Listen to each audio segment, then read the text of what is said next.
Hello, everyone. This is Lily Luna, and I just thought I would do kind of a quick video. I wanted to put something else out before the holidays because I won't be able to do anything until after the holidays are over.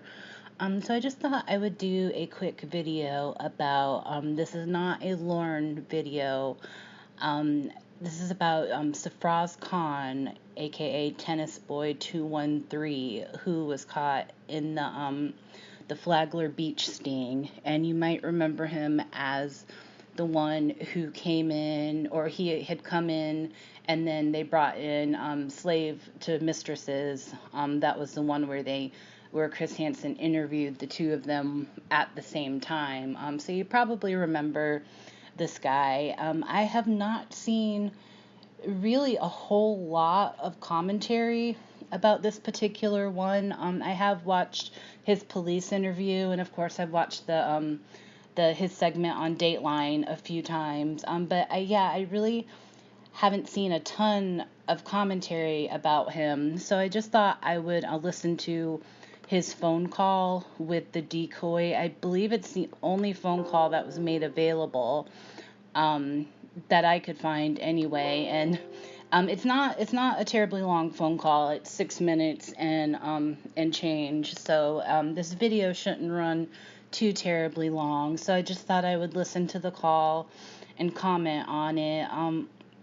I will say that this is probably out of all the guys caught on the show, this is probably the one that I feel a little bit of sympathy for.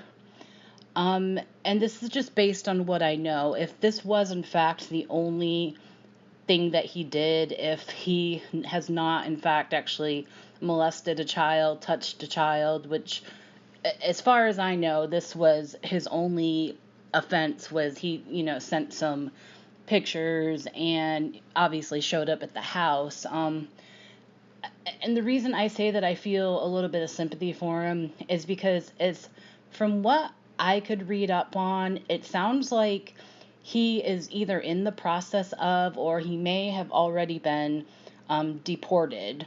So basically, he went to jail after this happened, and from what it sounds like, I don't think he ever got out to this day, from what I could find, and is now being deported, or maybe has already been. And when you consider, what was done, and this is just what we know. I don't know if he has ever done anything like this before, if he's ever actually touched a child. As far as we know, he has not. So this is what I'm basing that opinion on. That's really, really quite harsh for what he actually did. He's also one of the younger guys that was caught on the show, and I do tend to feel a little bit for the younger ones, because it seems like, especially you'll hear in this phone call, he doesn't seem like he's very good at talking to girls, this guy in particular. And I think that may be why he's reaching out to these kind of younger girls, because he just doesn't know how to interact with girls that are closer to his age.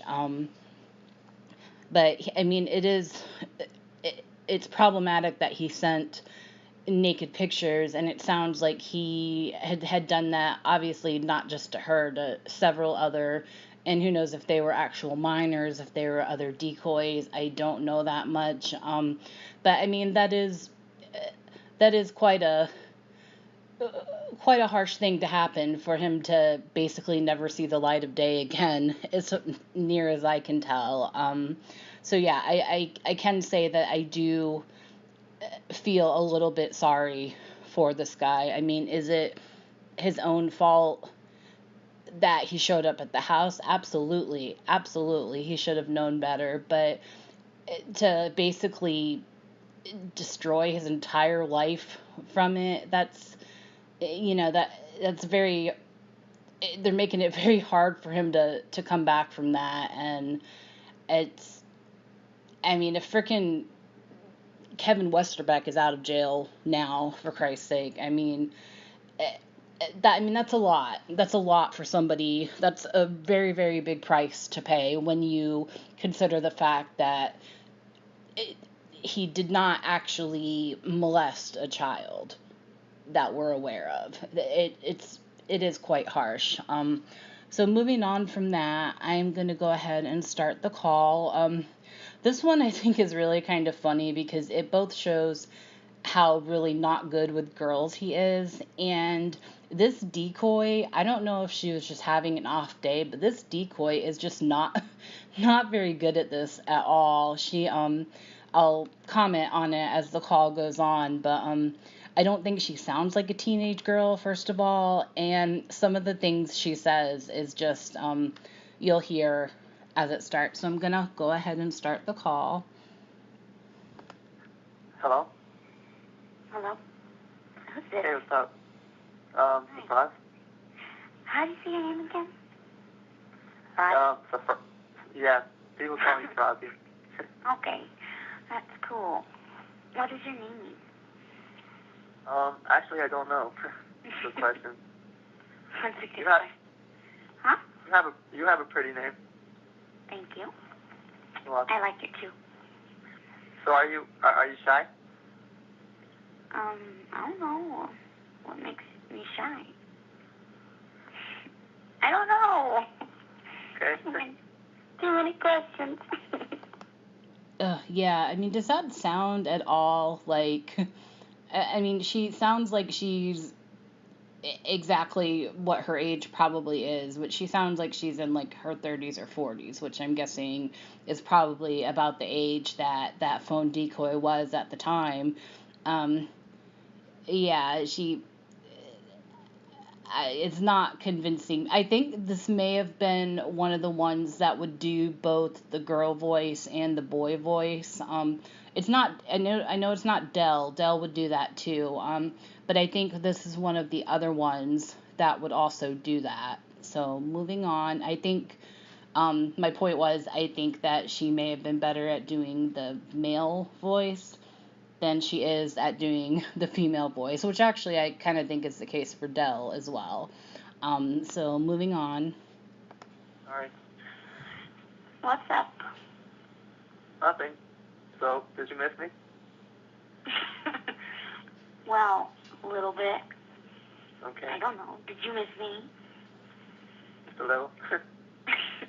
Why? So what time does your mom come home? I forgot. I don't know. I don't care. I'll probably be asleep. Yep, already looking for that for that opening. But yeah, if you're listening to this, it is so painful to listen to. The way the two, which, she has an excuse. She's playing a 13-year-old, but the way these two talk, it's like listening to two middle school or high school kids, like, trying to flirt with each other and not really knowing what to say. So just kind of, it's basically on his part, more so than hers, just trying to, he's digging for for her to say what he wants her to say, he wants her to flirt with him, he wants her to, maybe talk about sex with him. He's digging so hard for her to make these comments, and she's just not responding at all. Moving on. Okay. So what are you doing? Nothing. Just sitting here talking to you. What are you doing? Laying down, talking to you. See what I mean? Mm-hmm. So are you usually home by yourself during the week? Really depends on. That's what we call risk schedule. Assessment. So, Okay. like, they have her at odd hours, and she can work really, really late or really, really early. So, I don't really know or pay attention. All I know is that when I wake up and she's gone, I gotta feed myself. That's Okay. all. That's all I care about. Yeah. Why do you work? I forgot. Yeah. Yeah, I work at Publix. Huh? I work at Publix. Oh, okay. Hold on one second. Okay, for him, this should have been the first red flag right here. Is in case you didn't catch what he said. She asked where he worked, and he said, "I work at Publix," which if you don't live in the like the southeast United States, Publix is, especially in Florida, which is where this sting happened. Publix is the biggest grocery store chain in Florida. It's basically there's other ones, but Publix is just everywhere. It's basically taken over as far as grocery stores go.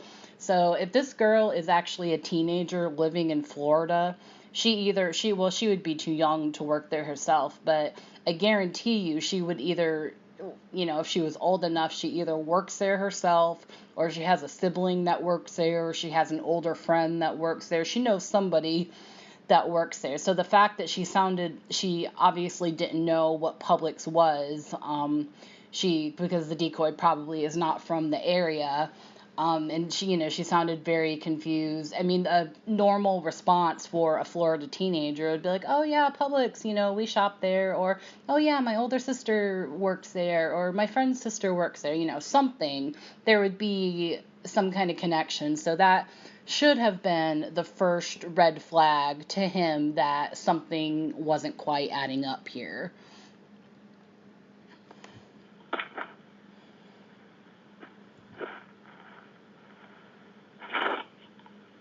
Sorry. Okay, so I'm tired. So what are you wearing right now? Here we go. What are you wearing? Nothing special. Why? Oh, just wondering. Oh, well, that's fun.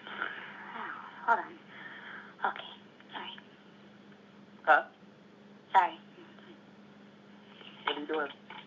Hmm? What are you doing right now? Talking to you. You sound kind of busy. I'm busy? No, not really. Okay. I don't think I consider talking in the dark really busy.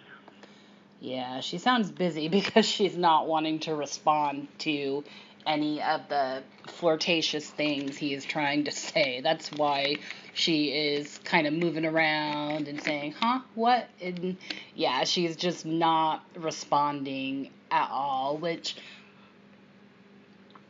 I'm sorry, I had to take a drink real quick.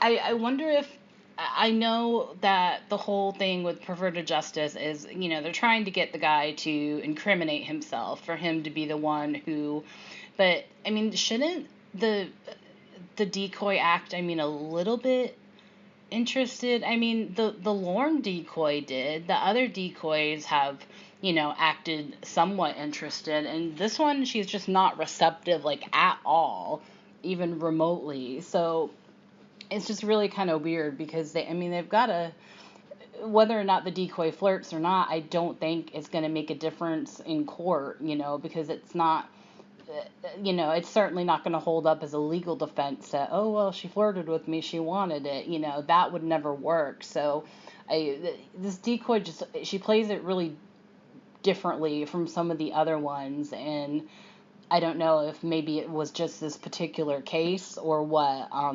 But yeah, I'll continue. There's some other things that pop up that are questionable as well. So moving on. But I'm adjusting. I'm not comfortable. Okay. Are you on the bed? Mhm.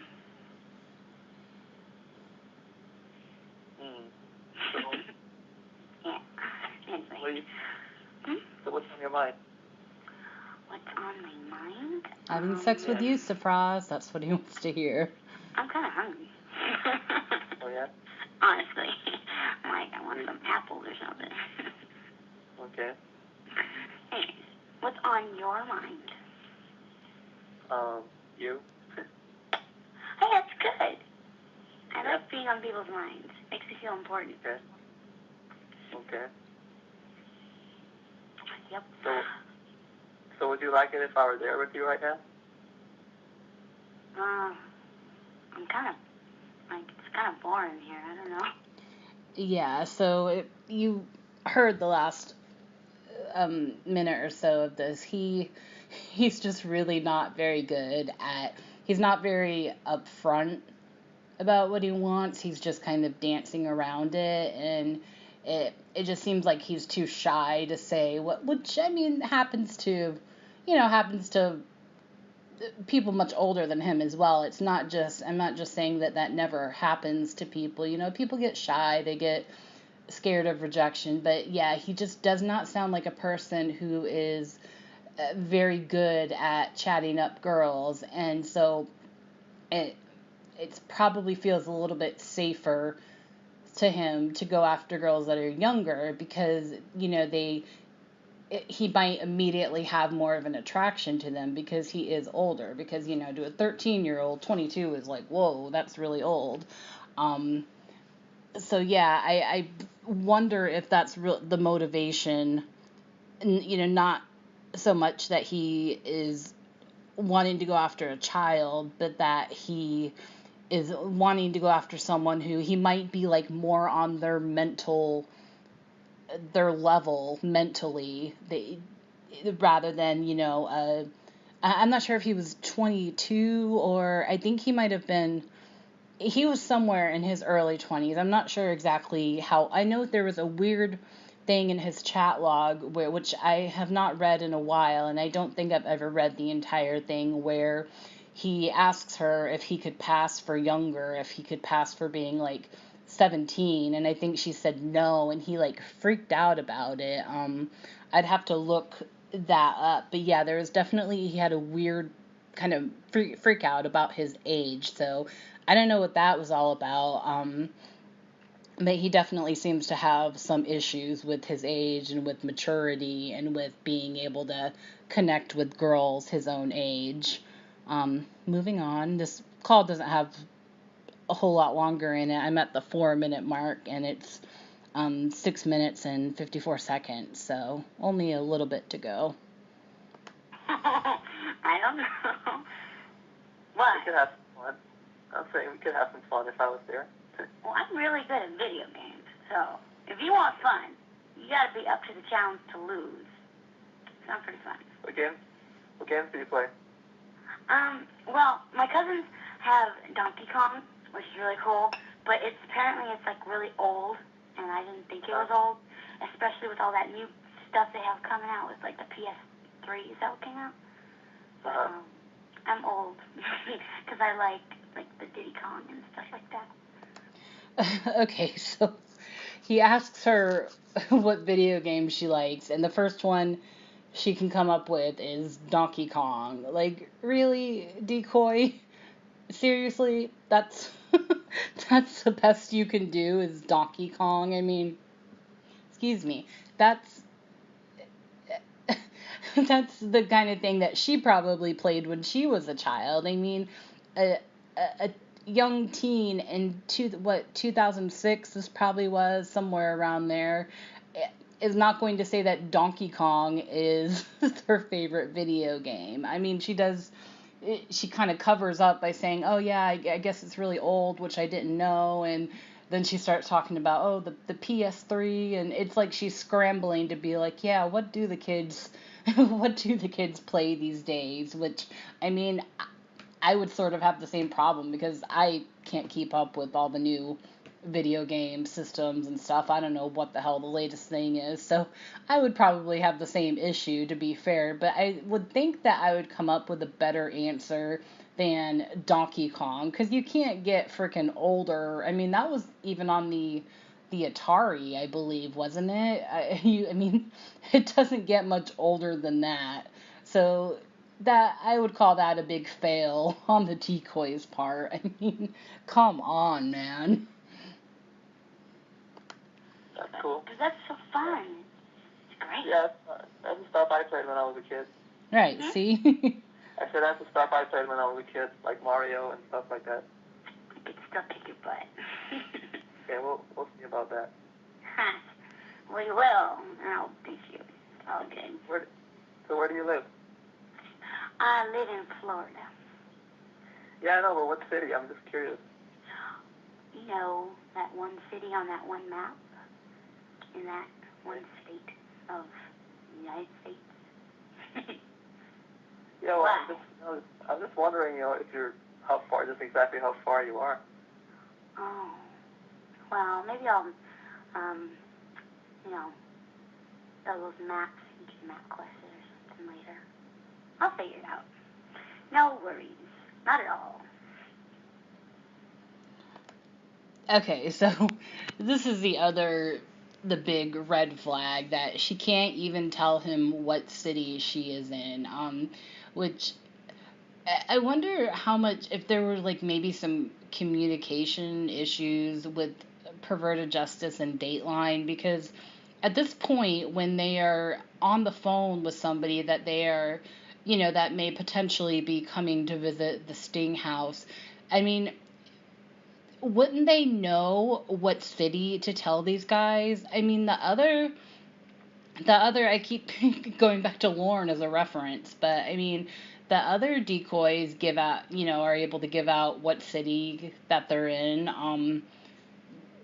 Some of them will delay it a bit by saying, oh, well, not till I trust you, but they'll tell them still pretty early on. So, and she can't even tell him what city. So I wonder if they just weren't told yet, or they were told not to tell them what city yet. But that's a problem, because I don't know why this guy didn't catch on to this, that she can't even name her city, and then she can't name how, a 13-year-old may not know how far it is from one side of the state to the other, but she's saying she has to map quest it just to figure out where the hell she even is in the state, which I wonder how much of that is, I bet that's not all on the decoy. A lot of that probably had to do with Dateline and maybe them not telling them what they needed to know until the last possible minute. Because it doesn't make a lot of sense that when they're at this point in the sting because usually from the phone call to the visit in the house is not a huge amount of time, so they should already have the house lined up at this point and know where the sting is going to be taking place. So I find that kind of weird.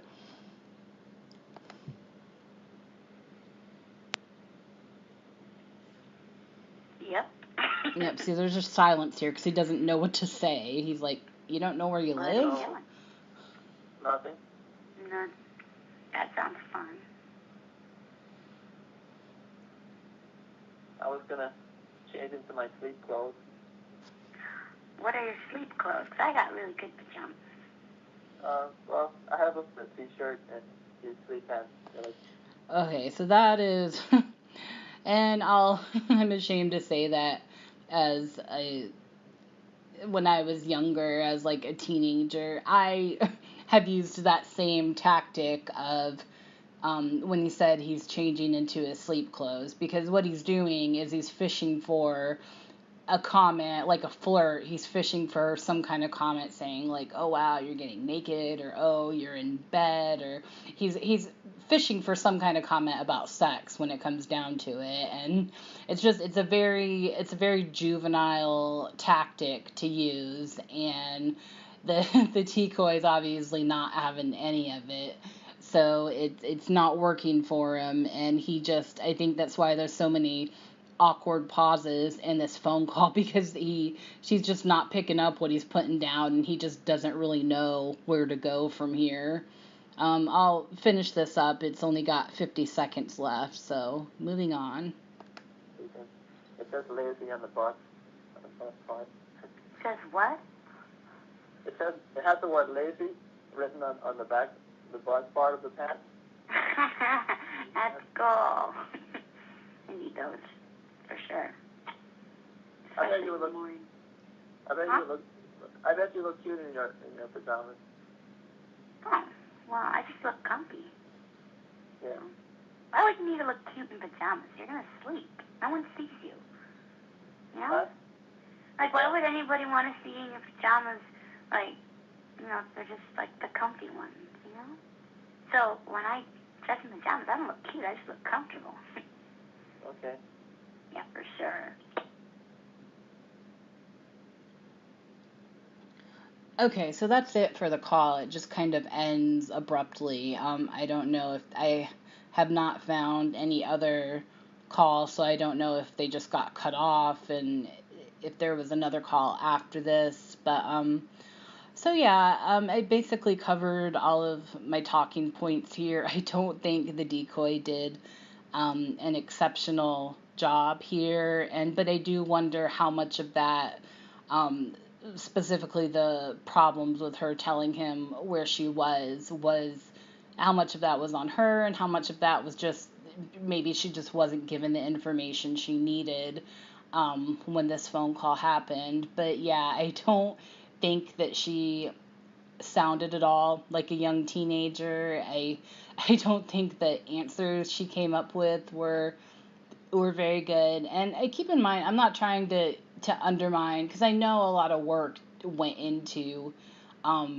these stings, and presumably these people doing this work with perverted justice, they have jobs, they have lives, they have families, they're putting a lot of their time into this. So I'm not trying to undermine that, but there definitely were some fail moments on the decoy's part, and I think this phone call was pretty full of them. So yeah, that's basically all I've got for this one. I might go over here. I've watched his police interview a couple of times, and I might do a video on that one, because that one's kind of interesting to me as well. I'll have to look over it again and see if I have enough commentary about it to be worth making a video. So yeah, that's pretty much it. I will definitely come out with some more videos after the holidays.